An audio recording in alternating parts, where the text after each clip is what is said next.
قام يتخايل يقول هذا دود اكو هذا مو بيتنا، هذا البيت كله بيدود بينمل.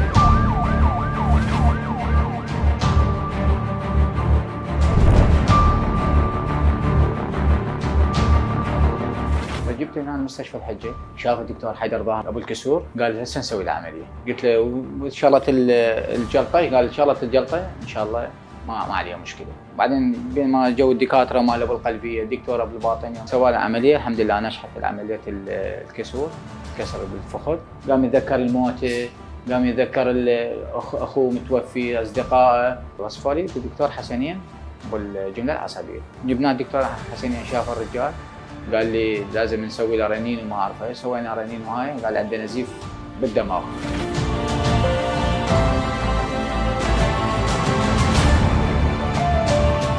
حجي جاني تقريبا قبل اسبوع بالضبط، عاني من نوبات متكرره لهلاوس نظريه قويه من ناحيه انه اكو اشخاص ما موجودين، اضافه الى بعض الهلاوس اكو حيوانات مو موجوده، اضافه الى كان فقدان ذاكره سريع ومضطرب، اضافه الى حالات من نوبات التشنجات العضليه والضربات العصبيه. كل هذه كانت سريعه خلال 4 إلى تقريبا 5 ايام. بعد ما اجى قدرنا انه نسوي له تاريخ مرضي كامل والفحص السريري اضافه الى الفحوصات المختبريه.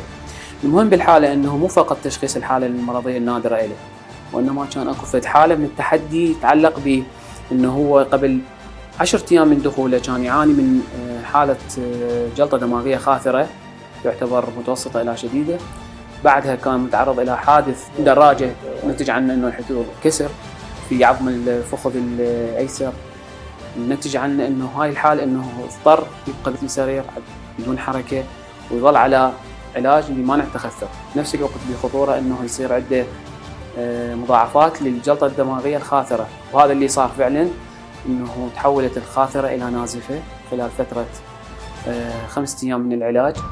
لكن من اجانا كان عنده نزف بالدماغ، واضافه الى كان انه عنده مشكله كسر الساق والعمليه اللي اجريت له. قدرنا الحمد لله والشكر خلال هاي الفتره انه نوازن ما بين العلاج اللازم لمنع الخثره والعلاج اللازم للغده الدرقيه، والسيطره على نفس الوقت الضغط والسكر المضطرب عنده، بجهود العاملين جميعا، طبيب باطنيه دكتور ايمن حسن نصر الله، واطباء الاشعه جميعا، دكتور فلاح، دكتور عماد، دكتور حيدر ظاهر ابو الكسور. اشتركنا جميعا على انه نسيطر على الحاله المرضيه ونعطي العلاج خلال فترات متعاقبه بحيث نحافظ على الضغط والسكر، بنفس الوقت العلاج اللي يمنع حدوث الخثره. زين حالتي حاليا، مستشفى زينه، حجه ممتازه، والعلاج كله اللي تريده موجود.